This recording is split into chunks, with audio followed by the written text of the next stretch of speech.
Muy buenas noches. Aquí una vez, hermano César, con el siguiente tema de la secuencia sobre la renovación carismática católica. El tema de hoy es la de la sospecha al reconocimiento, la renovación carismática católica, corriente de gracia en iglesia. Comenzamos en nombre del Padre, Hijo y Espíritu Santo. Amén. Decimos todos juntos: Dios te salve María, llena eres de gracia, el Señor es contigo. Bendita tú eres de todas las mujeres, y es el fruto de tu vientre Jesús. Santa María, Madre de Dios, ruega por nosotros los pecadores, ahora y en la hora de nuestra muerte. Amén. Vamos a ver que la liturgia es... ¿Qué es la liturgia? La liturgia es donde se realiza el encuentro más profundo entre Dios y su pueblo. Es el momento donde la gracia, donde la iglesia, la comunidad adora a Dios, da gracias, se santifica y celebra los misterios de la fe. En ese sentido, la liturgia es la meta, el punto más alto al que todo el quehacer eclesial quiere llegar. De que el Catecismo Católico numeral 1074 dice así bien claro: la liturgia es el lugar privilegiado de la catequesis del pueblo de Dios. Por lo tanto, de ella brota la gracia, la fuerza espiritual que impulsa a la Iglesia a actuar en el mundo. En la liturgia, especialmente en la Eucaristía, los fieles son fortalecidos, alimentados por la palabra y el cuerpo de Cristo, para luego salir al mundo a vivir y anunciar el Evangelio. Así la liturgia alimenta toda la vida cristiana. De ahí que la catequesis está unida a toda la acción litúrgica y sacramental, porque son los sacramentos y sobre todo en la Eucaristía donde Jesucristo actúa en plenitud para la transformación de los hombres. Vemos bien claramente que los sacramentos instituidos por Cristo son importantes en la vida del cristiano. Como dice aquí, están unidos a la liturgia, por lo tanto nos conecta prácticamente con Dios. De ahí que a través de los sacramentos, usted y yo, que hemos sido bautizados, somos injertados en el cuerpo de Cristo, somos parte de su cuerpo y de la cabeza. Pero a través de los sacramentos nosotros nos sometemos a la voluntad divina. ¿De qué manera? Porque queremos llegar también a la santidad. Queremos ser santos, como Dios es santo. ¿Sí? Pero al abrirnos a los sacramentos como medio de salvación personal, ¿sí?, por gracia de Dios, entonces también nos abrimos a las gracias especiales llamadas carismas, por la cual actúa en nosotros para la edificación del prójimo. De ahí que nosotros ahora nos sometemos aquí al prójimo, nos purificamos, santificamos para ayudar a los demás también a alcanzar la vida eterna. ¿Sí? Una vez más, es importante que tanto la gracia sacramental como la gracia especial llamada carisma están actuando continuamente en nosotros cuando abrimos el corazón hacia el Señor. Entonces vamos a ver que en el numeral Catecismo Católico numeral 1113, 13 dice: toda la vida litúrgica de la Iglesia gira en torno al sacrificio eucarístico y los sacramentos. Toda nuestra vida gira en torno al sacrificio eucarístico y a los sacramentos, es decir, a la Eucaristía, a la Santa Misa, el pináculo de nuestra fe. En el Catecismo Católico numeral 1114 va a decir: estos sacramentos están respaldados a la doctrina de las Sagradas Escrituras, a la tradición apostólica y a parecer unánime de los padres. Quiere decir que nuestra fe católica tiene tres fuentes: Sagrada Escritura, tradición apostólica y magisterio de la Iglesia. Por lo tanto, vamos a entender que inclusive en la Sagrada Escritura la primera iglesia cristiana entendía esto perfectamente. Tenían un orden jerárquico. Vamos a ir a la primera carta de los Corintios, capítulo 12, versículos 27 al 28. Primera carta de los Corintios, capítulo 12, versículos 27 al 28. Dice así: ustedes son el cuerpo de Cristo y cada uno en su lugar es parte de él. En primer lugar están los que Dios hizo apóstoles en la iglesia. En segundo lugar, los profetas. En tercer lugar, los maestros. Después vienen los milagros, luego el don de curaciones, la asistencia material, la administración en la iglesia y los diversos dones de lenguas. Palabra de Dios, la vamos a Señor. Vemos aquí una vez más el orden jerárquico. La liturgia, ¿sí? La liturgia primero, ¿sí? La liturgia es lo fundamental para entrar en esa comunión con Dios, para, como dice la definición, el encuentro más profundo entre Dios y su pueblo, ¿sí? Ese es el punto más alto en quien toda persona que es de iglesia católica quiere llegar a lo más alto, ¿sí? Y alimenta la vida cristiana, como dijimos anteriormente, ¿sí?, a través de los sacramentos. Pero también vemos aquí que a través de ese orden jerárquico hay un orden que sigue una secuencia y se abren a los carismas. Entonces vemos aquí una vez más, nos habla sobre los milagros que ocurren, el don de curaciones y los diversos dones de lenguas, ¿sí? Entonces San Pablo se enfoca también en eso en una segunda carta a los Efesios, capítulo 4, versículo del 11 al 12 y versículo 14. Va a decir: ¿Y dónde están sus dones? Pregunta San Pablo, ¿no? Unos son apóstoles, otros profetas, otros evangelistas, otros pastores y maestros.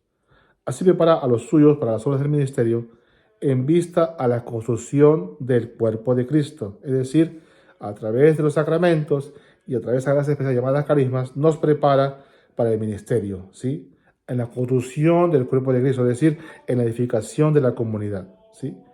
¿Sí? Entonces dice aquí, sigue esa palabra diciendo, entonces no seremos ya niños a los que mueve cualquier oleaje o viento de doctrina, cualquier invento de personas astutas, expertas en el arte de engañar. Palabra de Dios, te la damos. Entonces nos exhorta San Pablo que si seguimos esta liturgia en nuestro culto a Dios profundo, a través de los sacramentos, y nos abrimos a esa gracia especial llamadas carismas, pues entonces no nos van a engañar, no nos va a engañar nadie que venga con otro tipo de enseñanza, con otro tipo de doctrina, ¿sí? Ahora, los carismas en el numeral 800 dice bien claro que se han de acoger con reconocimiento por el que los recibe, ¿sí? Y también por todos los ministros de la Iglesia, tienen que ser reconocidos. Así cuando se manifestaban los carismas a través de los santos católicos, ¿sí? Llamemos Santa Teresa de Ávila, San Martín de Porres, Padre Pío de Pietrelcina, y sigue usted contando los diferentes santos de la Iglesia Católica, ¿sí? Ellos recibían esos carismas, esa gracia, esa vida mística, vamos a ponerla así, algo extraordinario, fuera de lo normal, ¿sí? Y dice que estos carismas eran una maravillosa riqueza de gracia para la vitalidad apostólica y para la santidad de todo el cuerpo de Cristo, por supuesto, porque se tenía que someter al pueblo, someter en humildad, crecer en la virtud de la humildad, para ayudar al pueblo a seguir creciendo como comunidad y como parte del cuerpo de Cristo, ¿sí? Dice que estos carismas son dones que provienen verdaderamente del Espíritu Santo y que deben ejercerse de modo plenamente conforme a los impulsos donéticos de este mismo Espíritu. Tienen que se ejercen. Como se mueve el Espíritu, así nos movemos, así tiene que moverse el católico, ¿sí? El católico renovado en el Espíritu, ¿sí? Pero todo es por qué, según la caridad, el nivel de grado de amor. Cuanto más amamos a Dios, cuanto más amamos su iglesia, cuanto más amamos su sana doctrina, cuanto más queremos estar en contacto con los sacramentos, cuanto más queremos servir al Señor, Él derrama esa gracia en nosotros según su voluntad, según el carisma que se nos ha regalado, ¿sí? Entonces, pues, veremos en el numeral 801, Catecismo Católico 801, dice bien claro, por esta razón aparece siempre necesario el discernimiento de carismas. Es decir, hay que discernir si viene de Dios, si viene del hombre mismo o si viene del enemigo, ¿sí? Ningún carisma dispensa de la referencia y la sumisión a los pastores de la iglesia. Quiere decir que el carisma se somete al magisterio de la iglesia. Si ustedes ven, todo tanto la aparición en la Salet, la aparición en Lourdes, la aparición en Guadalupe, fueron discernidos por la Iglesia Católica, por el magisterio, hasta que se comprobó que efectivamente venía de Dios, porque no contradecía la sana doctrina, ¿sí? Entonces, fue aprobado esos santuarios marianos, ¿sí? Entonces, el carisma se somete, igual que los santos católicos, cuando tenían esos carismas, esa manifestación, los santos se sometían al magisterio de la iglesia, hasta que dijeron, efectivamente, Padre Pío de Pietrelcina tenía un bonito carisma, lo tenía Santa Teresa de Ávila, lo tenía Sor Faustina, lo tenía San Martín de Porres, efectivamente, ¿sí? Entonces dice aquí, claro, sin embargo, al magisterio compete especialmente no apagar el espíritu, sino debe examinarlo todo y quedarse con lo así. Hay que discernir y si alguien lo tiene, apoyarlo, reconocerlo, que tiene un carisma hermoso para la construcción del cuerpo de Cristo. Sin embargo, cuando hubo esa explosión en el año 67, a través de estos jóvenes que veían esta manifestación grande del Espíritu Santo en este reavivamiento del Pentecostés, ¿sí? Como dice la guerra, que el Pentecostés es plenamente eterno, no cambia su esencia y no tenemos nada que envidiar a los apóstoles, al contrario, es perenne, presente, eterno. ¿Qué pasó? El magisterio tuvo que discernir lo que estaba pasando. Entonces, me hace recordar la lectura de Jesús cuando se reunió y de repente había una multitud muy grande y Jesús les comenzó a enseñar su doctrina. El Evangelio según San Marcos capítulo 6, versículo 34, dice así. Al bajar Jesús de la barca, vio a la multitud y sintió compasión de ellos porque estaban como ovejas que no tienen pastor y comenzó a enseñarles muchas cosas. Para el Señor, gloria a ti, Señor Jesús. Entonces, el magisterio, al ver esta manifestación, también como Jesús, salió a la luz, pero tuvo primeramente que discernir. Entonces, ¿qué es lo que discernían? ¿Qué es lo que se veía en esos tiempos en algunos hermanos que tenían esta manifestación del Espíritu?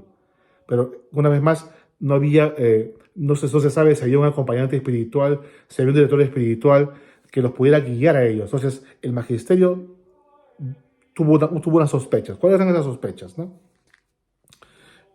Y para bien, no para mal, por supuesto.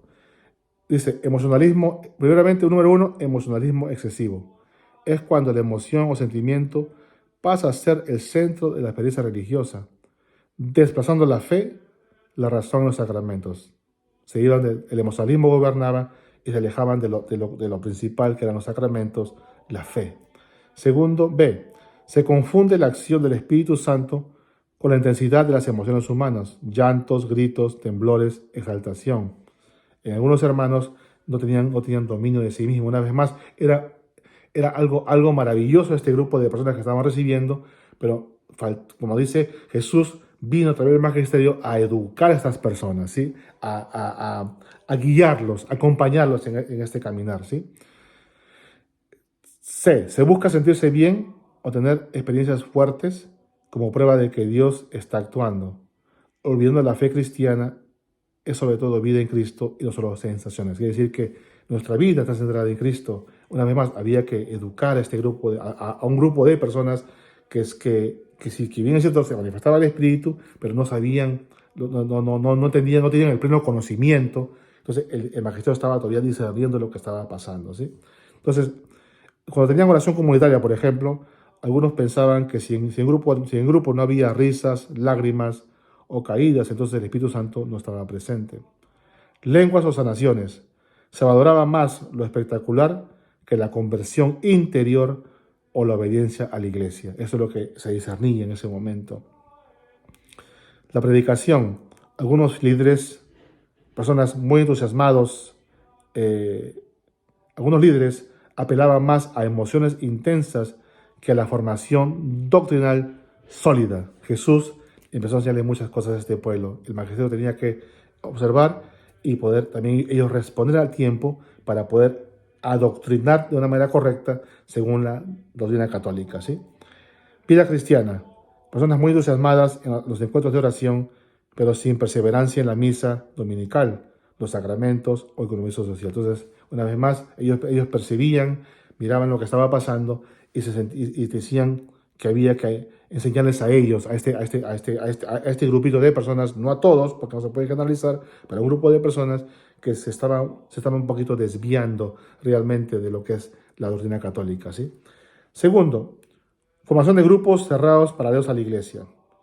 Que ciertos grupos de oración o comunidades carismáticas funcionaban de manera aislada, sin relación con la parroquia, la diócesis ni el obispo. Es decir, formaban su propia jerarquía, pero no entendían que quizás que realmente ellos eran parte de una jerarquía llamada el magisterio de la Iglesia Católica. B. Se reunían para orar, celebrar, enseñar y decidir, pero sin integrarse plenamente en la vida eclesial.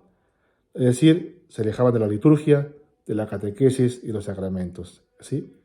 C. Algunos fieles buscaban solo esos grupos y dejaban de participar en la misa parroquial o en otras actividades de la comunidad eclesial. Se alejaban de la Santa Misa, el pináculo de nuestra fe.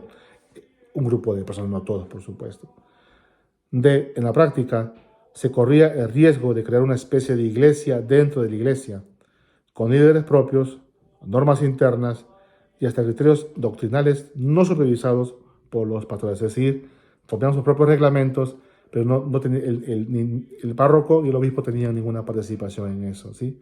Por supuesto, como somos seres humanos, al ver algo maravilloso frente a los otros ojos, en la manifestación del Espíritu Santo, pues necesitamos que nos enseñaran, ¿verdad? Entonces, ellos se dejaban llevar por sus emociones, como dice bien claro, o se dejaban llevar por sus propios pensamientos, no sabiendo que ellos eran parte de una jerarquía eclesiástica llamada Iglesia Católica.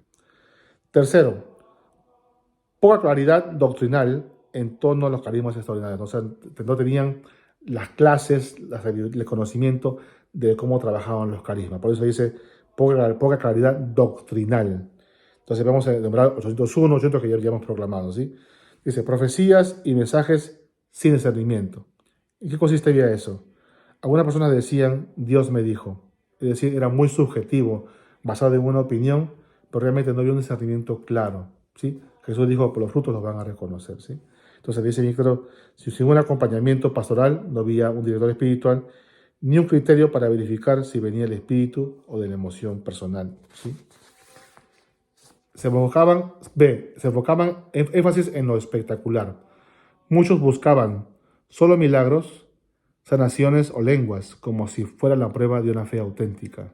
¿Sí? Una vez más vimos en la palabra de Dios que existía la orden jerárquica y como consecuencia de la liturgia y en la apertura del sacramento como de salvación personal y luego los carismas para la salvación de otros, en la construcción de una buena comunidad eclesiástica, pues se enfocaba más en milagros, sanaciones o lenguas, pero realmente la fe de ellos no estaba realmente fortalecida sólidamente hablando en Cristo Jesús, ¿no?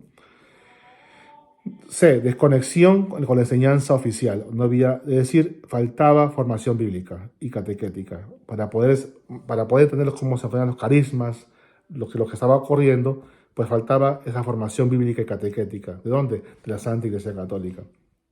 Y algunos interpretaban las experiencias al margen del magisterio, es decir, le añadían palabras a la palabra de Dios basado en sus propios pensamientos y no basado en lo que enseña la sana doctrina católica. Finalmente, había un elitismo espiritual. ¿Qué es un elitismo? Se pensaba de que quienes tenían dones extraordinarios eran más santos o mejores cristianos que los demás. Entonces, vemos aquí una vez más lo que ocurría en ese momento. Entonces, ¿cuál fue la respuesta del magisterio de la iglesia? ¿Cuál fue la respuesta? ¿Cómo fue eso que, así como Jesús vino a enseñarles a estas ovejas sin pastor? Pero ¿cuál fue la respuesta del magisterio? Ocurrió la Congregación para la Doctrina de la Fe en el año 1975. Ahí el Papa Pablo VI, ¿sí?, dijo lo siguiente. En su discurso al Congreso Internacional de Renovación Carismática, Pablo VI pide fidelidad a la doctrina. Número 1, la doctrina católica. 2, tener un propio discernimiento. Y 3, que estas manifestaciones carismáticas están a servicio del bien común y no como algo aparte. O sea, no es fuera de la iglesia, es para el bien común, ¿sí? Hubo una tercera conferencia general del episcopado latinoamericano. ¿En qué año? En Puebla, en el año 1979, donde finalmente todo lo que hemos dicho, ¿sí?, en el numeral 1310 dice, no se puede desconocer que la renovación carismática ha dado frutos positivos, un mayor amor a la oración, la Sagrada Escritura, la vida comunitaria y la evangelización. Es decir, al magisterio enseñar, adoctrinar, catequizar, ¿sí?, a estos hermanos, lo que ocurrió fue que ellos encontraron esta liturgia, encontrar la belleza de la fe católica, encontrar que el culto más alto de la Santa Misa, ellos se enamoraron ¿de qué? Número 1, dieron fruto positivo ¿de qué? Un mayor amor a la oración, ya sea personal y comunitaria. 2, el amor a la Sagrada Escritura. Tercero, la vida comunitaria, trabajar en comunidad para el prójimo y sobre todo salir a evangelizar. Eso fue un fruto. Y finalmente, ya en el año 2007, aparece el documento de Aparecida, donde se reúnen los obispos de América Latina, ¿sí?, y el Caribe, y dice, en el numeral 313 dice lo siguiente: para aprovechar mejor los carismas y el servicio de los movimientos eclesiales en el campo de la formación de los laicos, los bautizados católicos, deseamos respetar sus carismas y su originalidad. Respetar. El magisterio se dio cuenta que sí, a medida que pasó el tiempo y hubo esa instrucción, esa catequesis profunda, entonces esto comenzó a surgir, ¿no? Y dice, y procurando que se integren más plenamente a la estructura originaria que se da en la diócesis, es decir, que los hacían ya, que se participaran dentro de la diócesis donde se reunían y ya no fuera en otros lugares que no fuera la diócesis, ¿sí?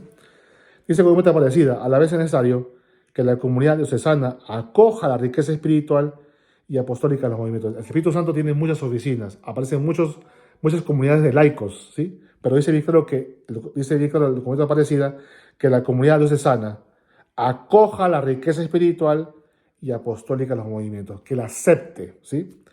Mientras más se multiplica la riqueza de los carismas, Más están llamados los obispos a ejercer el discernimiento pastoral para favorecer la necesaria integración de los movimientos. Sí, los obispos están discerniendo para, una vez más, seguir enseñando y catequizando a los laicos para que no nos desviemos de esa sana doctrina. ¿Sí?